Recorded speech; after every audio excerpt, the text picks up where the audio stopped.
I get shit done, I have fun, it's my time and I'm the one. I'm breaking through.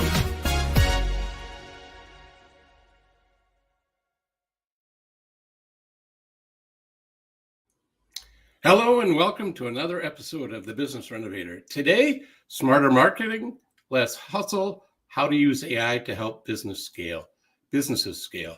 I'm not an expert in that, but my guest is, so I'm excited to dig into her brain and get her to share a few little tiny nuggets and also learn about her journey, where she came, where she's going, and what her aspirations are.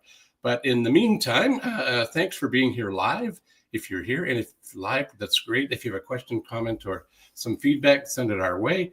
And if you're catching us on the replay, #replay, let us know where you're at. And again, remember to subscribe, share this out, and provide your comments. It's great for us to help me actually pay for this crazy Business Renovator show. I have this shameless plug. Here we go.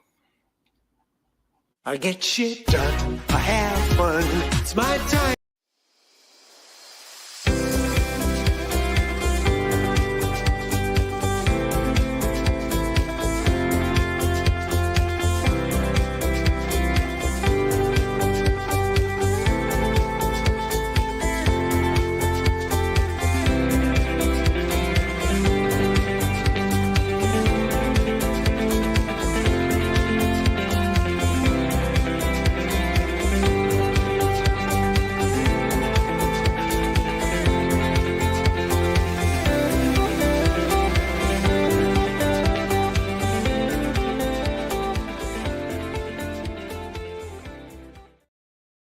Hey, welcome back. If you are a business owner, entrepreneur, and would like to know where you are in terms of your success levels or the room for improvement, go to our website, coachville.ca. In the top right-hand corner, there's a button. Click on it. It's actually called the Business Growth Score, and it's a self-assessment as to where you're at. You might be able to pat yourself on the back and say you're right on target and everything's going the way you thought it would be, or there might be some room for an improvement area that because you watch the show, put in the email, send us a connection request by email. Let us know you watched us on the show. We can have a complimentary, no credit card required coaching session. That's right, 30 minutes to ask a coach anything about any questions that you are concerned about on that business growth score. Free, no credit card required, as promised. I am excited today because I have a wonderful lady who I met just a little bit ago, but her energy and her knowledge in the space that she plays in, I think she plays in it because I think she loves what she's doing. So let's get to it. Are you ready to grow your business without piling on more hours on your work week? That sounds too good to be true, but you might get some ideas from her today. So she is actually a powerhouse herself. Jameela Ghann, she's a marketing strategist, automation consultant with over a decade of experience helping ambitious businesses attract better leads, work smarter, and scale without the chaos. Can you imagine doing that? We're going to find out some secrets about that. She's a superpower, blending strategic content, smart systems, and AI-powered marketing to build growth engines that actually keep running even while you're sleeping. Could you? Well, that's too good to be true, but I'm pretty sure she doesn't fib. And her motto says it's all grow your business, not your hours. Today, we're going to dig into a little bit about AI-driven automation and rewriting the marketing playbook, the biggest time wasters in lead generation, and how to crush them. Real world strategies to create a marketing machine that works 24/7. Remember, while you're sleeping, even while you're awake. So buckle up. Let's bring on Jameela. Here she comes. Right now. There you are. Hey. Welcome to the show. I missed the button. Hey, all thanks good. Thanks for the intro. It was good. I want to thank you for taking time to show up and help us help the world one idea at a time. Of course. I love helping. It's I don't know. It's nice. As long as somebody takes one thing away from it and can improve their business, then I've won. It's worth waking up early. You're not a morning person? You know what? Actually, I am. I usually get up at 5:30, but because it's the summertime, I get up a little later. But during like, grind season, September to summer, the next summer, I usually get up at 5:30. I get so much more done when I wake Yeah. up early because there's nobody to bother you. Yeah. Yeah. That makes sense. Anyway, I had a thought about getting up early and getting stuff done. I know what it was. It was you said the grind happens starting in September to the next summer. What's Right. your thought about when does the actual new year start in terms of business? Is it January 1st or? No. Okay. So I work with a lot of different industries, and I find e-commerce starts, well, a lot of times in July, sometimes Okay. August, depending on if they're starting their Black Friday promotions, they're thinking about pricing, they're thinking about offers, they're looking through their data, seeing what worked last year. Because like Black Friday, it's if you start your Black Friday promo in like late October, it's too late, right? So people are starting a little bit earlier. For like other types of businesses, like service-based businesses and stuff, I find that like people start thinking about things mid-January, and then February they go hardcore because most people shut down it's not that they shut down, but they stop working as hard in July and August, and then nobody's working like mid-December to the end of December. Not nobody, but people aren't trying so hard. You know what I mean? In those service-based businesses. So there's like different cycles for different industries, I find. Yeah, that's absolutely true. If you've been to the big box stores and in the summer, they're selling fall and Christmas. Exactly. And Exactly. So I used to own a jewelry business, and we would wholesale, and we wholesale into like 65 stores across Canada and the US, and then we had like one in Europe. And definitely like the lead cycles and like the collection cycles, and then you have to like manage your inventory, you have to manage your production, and all of that happens like quarters before it hits the store shelf. So yeah, they're already selling those Halloween things because somebody had to manufacture them, somebody had to design them, right? So somebody had to source the materials for them. So everything takes a little bit longer in retail. But I'm like out of the retail game now. I'm in the digital marketing game. Isn't there some commonality though in terms of no matter which market segment you're in, retail, wholesale, or any other service provider, that knowing what the flow and the trends are of your market, you need to be 6 to 8 weeks minimum ahead of where you're going to be. Just like you were talking about on the retail side, that there's a road warrior seller selling something to the stores, but they're not selling they're selling winter stuff in this summer and summer stuff in the winter, so that when they get it ordered, manufactured, and distributed, it shows up in the season it's supposed to show up in. Exactly. That's retail. But isn't there a commonality in terms of a flow of marketing strategies and procurement and Yes, definitely. So one thing that I found, I find that working with SaaS companies, only because they seem to have a lot better data than a lot of like service-based businesses like lawyers, coaches, psychologists, like those kinds of things. You can see the historical data, you can see the transactional data, you can see how people are engaged on the site from like 3 years ago, and you have that kind of a little bit more granularity. So then you can plan your marketing around the cycles of your clients. So like I worked with this Shopify app, and a lot of clients were definitely more active in October. So then you could plan your marketing cycles. You could say like, what's the messaging that we're going to give them in October? Then plan backwards. Say it's going to take this much time to create content. It's this going to take this much time to create assets. If we need to put out a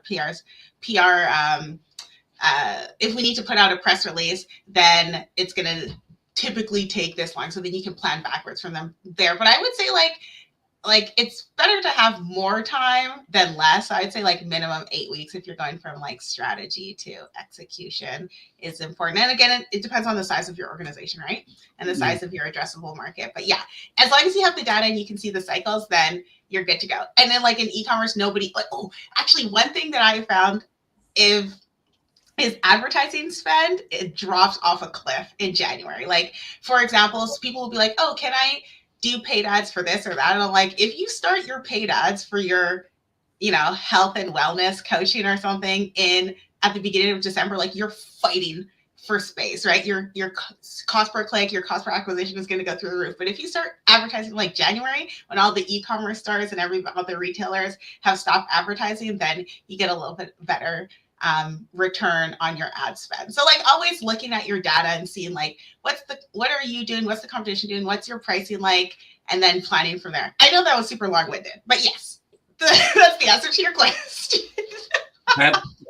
I appreciate that in depth. We thought there was going to be a few nuggets. We didn't know exactly which ones would come up to the surface, but I appreciate that. What you remind me of is when I work with my clients. So I don't do the digital creation or even the analog creation of anything. When I work with my clients, I help them identify who they are, who their best target audience is, and help them with that kind of stuff. Then they need to find somebody like you to implement and actually deliver the deliverables, because I don't do that. But one of the things we do talk about and get them all, whether it's a solopreneur or if it's a large corporation or somewhere in between, is having a marketing calendar. And it's amazing how many organizations, maybe the larger ones have them, well, quite often they do, but the mid-size and smaller tend to not have a marketing plan or a marketing calendar. Forget a plan, just have a marketing calendar. It's so simple to do and so simple not to do. And I found that when clients that I've worked with and introduced that and implement it, they become like the big box stores in their own entity, so that they can look at it and say, okay, I'm going to sponsor a race somewhere in the city we're in, right? And they're going to provide water to all the runners. So what do they need for that, or a trade show? And until they have a marketing plan with what they're going to do on that, they're kind of running ad hocly, accidentally. They're not proactive, they're reactive. Exactly. They're like chickens with their head cut off. That's the you need a plan, even if it's like just a very general plan, like it's on a whiteboard somewhere in the office or something like that, but you know what you're doing every month, every quarter. Even if it's just a skeleton, at least you have a plan so that you don't get like distracted by shiny objects and new tools and stuff like that, because that happens all the time. Yeah, and as a business owner, entrepreneur, you get pulled away from the things you want to work on because a problem arises and you want to sort it out. Next thing you know, you look at the end of the month and you go, oh, I forgot to do it. If it's not written down, it's going to vaporize. If it's written down, there's a reminder, just like you're saying, put it on a whiteboard. This is what we're going to do this quarter, this month, and do that. And you can check in and make sure. What I find my clients are benefiting in that is that they're able to keep themselves on track in terms of not missing it. Like time doesn't stop no matter what. Have you seen this before? October. Starts so early. It's true. It does. It starts earlier and earlier, honestly, because you always have to edge out the competition, or like, those huge online retailers that start their little like Christmas in July, or they have their days in July where everything is on a discount. So yeah, it is. But the problem also I find is like there is a little bit of fatigue with consumers, especially when it comes to when you're crafting your offers. You have to wonder, like, has this consumer seen this offer like 1,000 times before the season that you're trying to sell, right? But yeah, August is a hardcore time. Thanks, Emily. I like that. I like that you put that in there. That's good. Hey, I want to ask you a question that's kind of out of order of sequence, but how did you get into the world of marketing or AI? Well, kind of both. Okay. Well, I mean, I've always done marketing because I had that jewelry business, and obviously we had to market for it. But I started doing a lot of consulting kind of on the side for other female-owned businesses, because I found like a lot of artists, they knew how to create things, like beautiful things, but they didn't know how to market it. They didn't know how to sell it. They didn't know operations. They didn't know anything about pricing or anything like that. I mean, even something very simple as like, here's your cost of goods sold, and like, this is your basic gross margin, and like, you cannot give somebody, 2 free gifts, like you're losing money. Like basic things like that.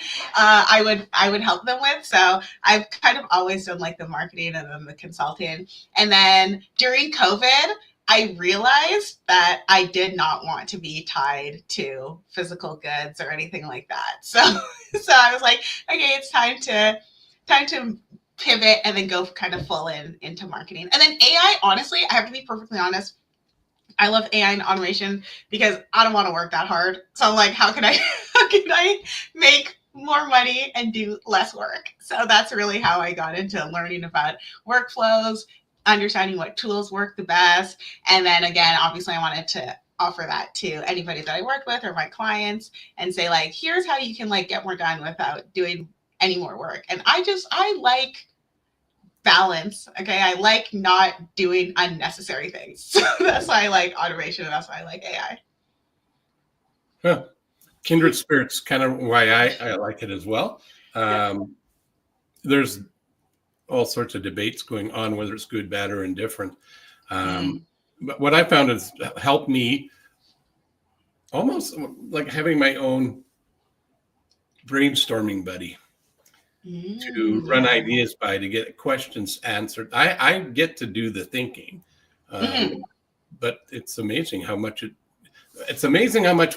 we have ourselves, and we have a tool like that. It helps collaborate to bring out the better out of it. It's amazing. Exactly. You can't just take AI verbatim, like give it a prompt, a question, and say, "Oh, I like that," and then use it, because it could be totally wrong. You got to check in. Yeah, and that's the thing. You need that like domain expertise. So like if it does give you nonsense, you're like, I know that's not true. Like that could not possibly be true. So you do need that knowledge, and then it just becomes what kind of like a helper. And I find that that's where a lot of people fall short when it comes to AI. They think that it's a magic bullet, and they don't see it as a tool, which it is, and they kind of see it as like a standalone thing. And it's not to say that AI can't do a lot of things, especially with things like agents. There are a lot of steps that it can take on its own. However, you still need to understand what that process is so that you can tell it the process and then be like, okay, yeah, this is right. You always have to keep kind of like that human in the loop aspect to it. But yeah, it's like a really good companion, especially with things like deep research. I love deep research. Okay. I love it on Gemini. I love it on ChatGPT. I love Perplexity, like all of those things to like really, especially when you're planning kind of like marketing campaigns or you're, understanding pain points. I find that deep research is a very useful AI tool to use. Yeah.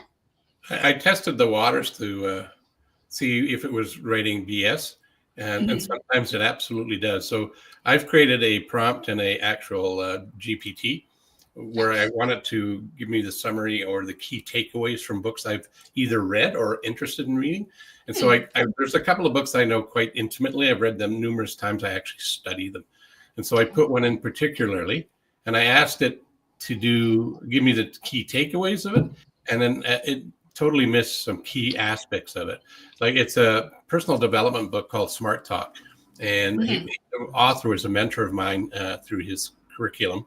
And his wife went through, when she turned 50, she had an all-on, full-in, all-over checkup, medical. Oh, okay, nice. And it turned out that she had cancer. And it was a cancer of a type in a place on the body, which was, when she was 50 back, I don't know, a whole bunch of years ago, the chances of surviving it were next to none. And the way that this was all handled by the doctor was terrible. So they wrote in the book on how to take control and be accountable and responsible for your own life. So she did. So I asked GPT to integrate the storyline. It's not a story because it's all facts, but it totally missed that. And then nothing in there. I went, okay, so you can't believe everything it says. Absolutely not. It's true. The thing that kills me, like fries me online, is when people are like, oh, I asked ChatGPT to say, it's like, already, that's not a credible story. Like, what do you mean? Like, how are you quoting what the summary on ChatGPT told you? So yes, it's you always have to keep sharp, keep your eyes peeled for what it says. So they're hallucinations. It's questionable sometimes. How are you actually leveraging AI to help your clients prosper? Yeah. Okay. So I mean, there are some things that I've made. So like one thing that I'm very pleased with and very proud of is helping people reduce the manually chasing leads type of thing. So I think I have it for free on my website. I'm pretty sure it's like a business card scanner. So like there was a client, they had a lot of leads coming in from an event, but they didn't really have like a system to follow up. Like they would like manually enter things into their CRM. But basically the thing that I created, it was on make.com. You take a picture, it automatically reads through occipital recognition the text on the business card, puts it into a spreadsheet, which you can link to your CRM and add tags to it. And then it has like a preloaded email. So that was very useful. And then I was like, okay, I'm giving that away for free because it's a very useful tool. So like things like that where you can use very simple workflows with like tools that already exist. Like if you have Google Workspace, you can typically link their OCR to something like make.com. And that's like one way that you kind of streamline using AI. Because like if you have 100 business cards, do you really want to type in every single email address? And the name and the number? Like, that's a complete waste of time. And then also the thing that I find is like with salespeople, one of their biggest friction points is adding information to a CRM. So like the least amount of friction that you can have in that type of workflow is going to be useful. So that's like one thing. The other thing is like one thing that I find is using one piece of content many times, right? So things that I like are something like this, creating shorts with videos. There are a bunch of tools, AI tools that came out a few years ago that have gotten so much better that I tell clients to use. And then creating like social media posts from long form content. These days, your content doesn't have to be as long, but before, like a couple of years ago, before the rise of AIO, like creating AEO type posts, I would help people break down their long form content into social posts, because you really don't want to be creating new content all the time. There's a lot of good information that you can extract from one single piece of content. So those are kind of the ways that I've helped people use AI. And then like for larger organizations, things like lead scoring through HubSpot, or creating like really complex workflows through things like email marketing. So if somebody comes and they onboard, and again, this is not for like smaller companies that don't really have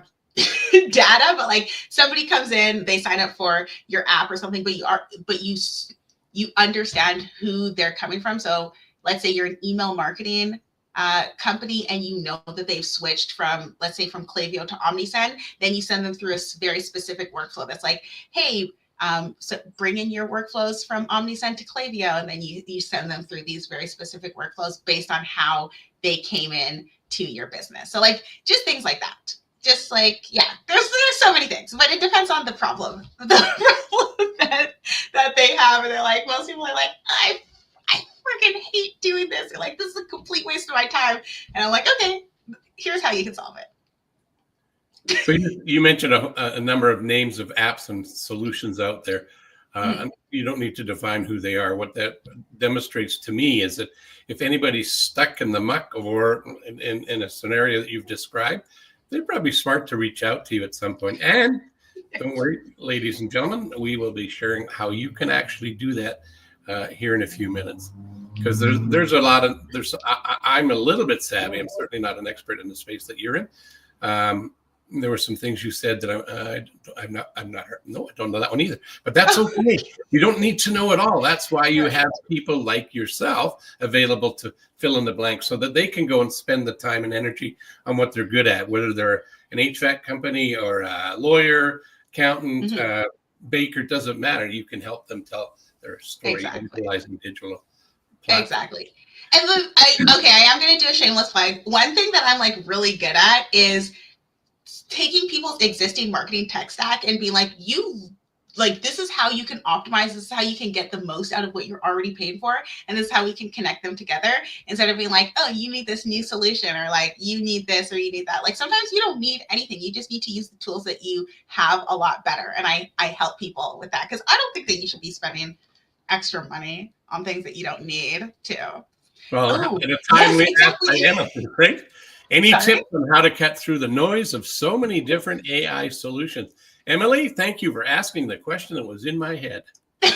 Yes. Okay, so the first thing, honestly, that I tell people is like, what is your objective? Like, what do you need to do, right? If you are saying, I need to cut down on, I'm spending 10 hours a week, like creating content or creating outlines or creating blog posts or something like that, then you need to say, what tools do I already have? Does it have the functionality that I need for it to execute on this like problem or to solve this problem? And then when you're evaluating AI tools, I honestly always think that you need to either go through their feature set or see the kind of integrations that they already have. So a lot of these AI tools, honestly, a lot of them aren't even AI. They're just like automation. So it's like you could probably do this with your existing tool set. If it's just a chat GPT wrapper, like you don't need the AI tool. A lot of them is just like, oh, we do this. And it's like, they're using ChatGPT on the back end, like get your own developer account.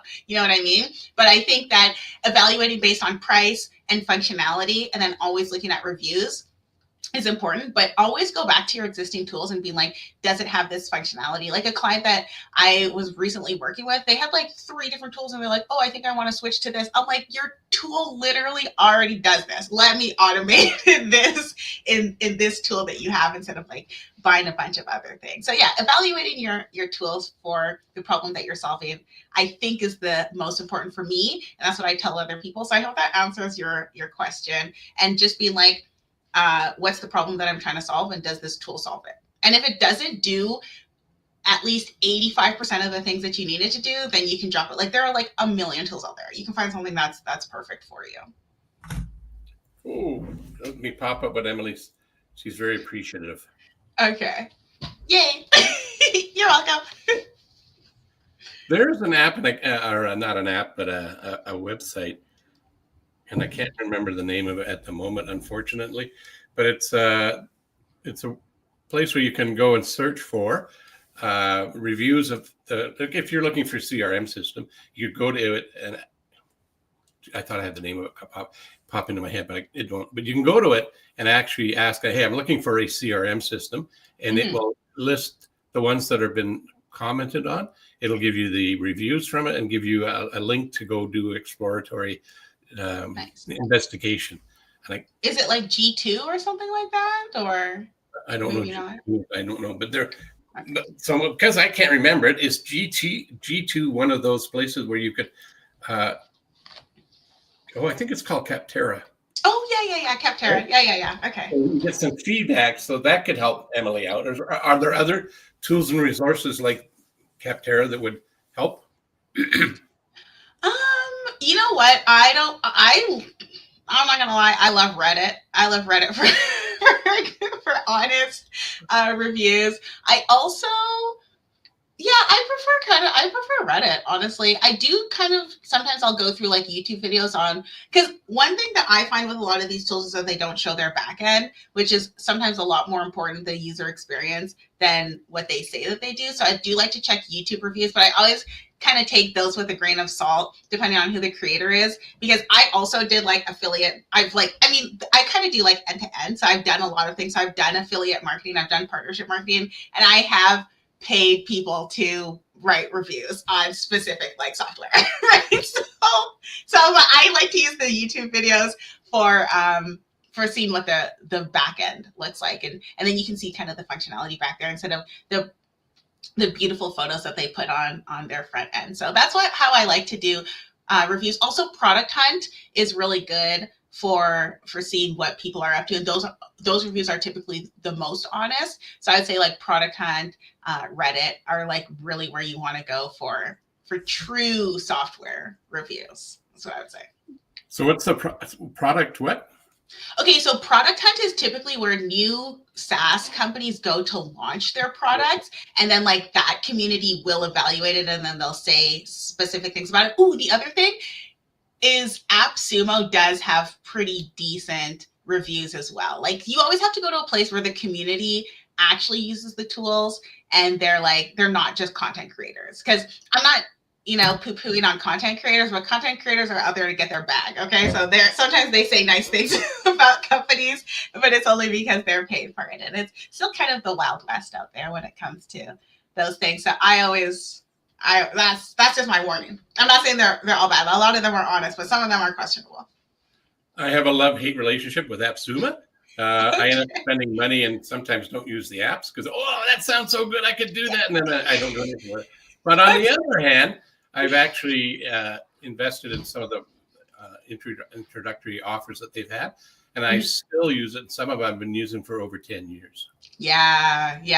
There are some gems on AppSumo, but again, so that's like, because I have evaluated launching on AppSumo for some apps, and sometimes it's not worth it for the app, but a lot of customers like you will buy it and never use it. So you always have to like factor that kind of into your pricing and your promotion when it comes to that. Just that's on the software side though. But yeah. And then there are some who are going to be power users, and you have to account for those people. So it's this marketing your things is very difficult. You always have to wonder, like, am I going to be making the right money, and am I making the right move? It's always hard. But yeah, I love AppSumo. I have some things that I've bought on there, top tier. Oh, nice. Oh, that's awesome. I love that. Yeah, see, you can always get like really good things. And sometimes it's worth it to spend like the $50 or whatever. Yeah. Right? Because it's like, I could spend $50 on like, boba in a couple days for like a few people, or like, you can't even buy a pair of shoes. Actually, that's not true. I did buy a pair of $40 Pumas at Costco the other day. But like, you see what I'm saying? You could just like waste $50 anywhere. You might as well get a cool app. Exactly. And sometimes those cool apps turn out to be well worth the small investment. Yeah, exactly. So, but I mean, as long as it doesn't become a problem, all you do is spend money on AppSumo, then you're okay. But I like Cast Magic, so nice work there. So there's a part of the show I hate. It wraps up. It comes to an end, and we're getting close to that. Unfortunately, you've been a gem of enthusiasm, which didn't surprise me. I met you in person, and the knowledge, though, that I guess I'm a little bit surprised, but not totally. I figured you were knowledgeable. I didn't realize how knowledgeable. I think that people would be crazy not to at least engage with you. So a couple of places they can do that is here. Yeah. And I'll bring it up so they can see what it looks like. Yeah, that's this is you on LinkedIn. You can I can message her. You might need to connect with her first. But if you want to learn some things about Jameela and what she's up to, there's a good place to start. LinkedIn's a great place. The data that's in there is put in by the people that are on the site, so you'll be able to get to know her more if you didn't get a good feel from her today, or you did and you want to get going and start doing stuff with her. That's a good place. But there's another place. So as the TV commercial says, wait, there's more. We'll go there now. So I will click the button, and this is to your website. Mm-hmm. And what I like about this is that this is the first thing you see. I thought maybe my percentage of view on my system was magnifying to that, but it is this big. And I think this is a good representation of you and your energy that I've experienced the few times we've run into each other at different places. Smart systems, strategic content, better leads. Mm-hmm. And look, you could schedule a consultation. Exactly. You see, and it's in bright yellow as well, so you can't miss it. I love that picture. Thanks. I love that picture so much. I do need to update it, but I am in love with that picture. I use it everywhere. So there you go. There's how you can get connected with the wizard of everything digital marketing. Yeah, everything digital marketing. That's me. So if there was one thing that you were going to impart on our audience, what would that be?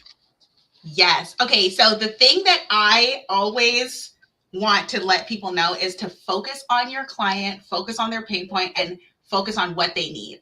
And then you can work backwards and say, how can I deliver the best customer experience? How can I deliver the best value? And how can I keep my costs low without sacrificing what my customer expects from me? So that's like, I remember my mom would always say, because we had the jewelry business together, she would always say, it's not about you, Jameela. It's about what the customer needs. Because I'd be like, I don't want to sell that. And she's like, it's not about you. That's what the customer needs. So always thinking about the client, always thinking about the value that you're bringing to them is like is number one. And then you look through your operations and you say, like, how can I create a marketing funnel that serves those needs and serves the business's needs? And then you'll always be on top. That's what I would say. It's always about the customer. I'm going to say, hell yeah, that's absolutely right. Thanks for that. Thanks for sharing a little bit of your wisdom. I know you know a lot more stuff that we're able to share in the few minutes we're here on the air. But if maybe what needs to happen is we get you back in a month or 2 or 3 or 5 to give us an update as to what's going on in the world of digital marketing and AI. What have you done? Who have you helped? Yeah, it's changing really quickly. So there'll be some new gems. So again, thanks for being on the show, and I'll talk to you soon. Okay, thanks so much. This was great, and you're welcome. I'm happy to be here, and we'll talk soon. I'll see you at the club. Yeah. Okay. Wow, that was energetic and informative. I don't know if you caught it all, but the good thing is that there's a replay of this that you can go back and watch it. You can watch it on the YouTube channel, my YouTube channel, which is the Business Renovator. Can go there. Be able to find it on, if you're watching us on Facebook, it's there. Or if you're in LinkedIn, it's there as well. I'd like to hear from you to find out what your biggest nugget was and what questions you would like answered if she was able to come back and share some wisdom with us. And that way we could be more specific to what's hot, a hot topic for you. And as one of my mentors introduced to me, decades ago, I want to just bring up something before we shut the show down for today. And that is this. It says, see the big U? It says wonderful. So the idea behind that, well, Val Vanderwall introduced this to me back way many decades ago. It's the U represents you and all you, and we're all unique. So continue being your unique, wonderful self. And until next time, be wonderful. Catch you on the next episode of the Business Renovator. I get shit done, I have fun. It's my time and I'm the one. I'm breaking through.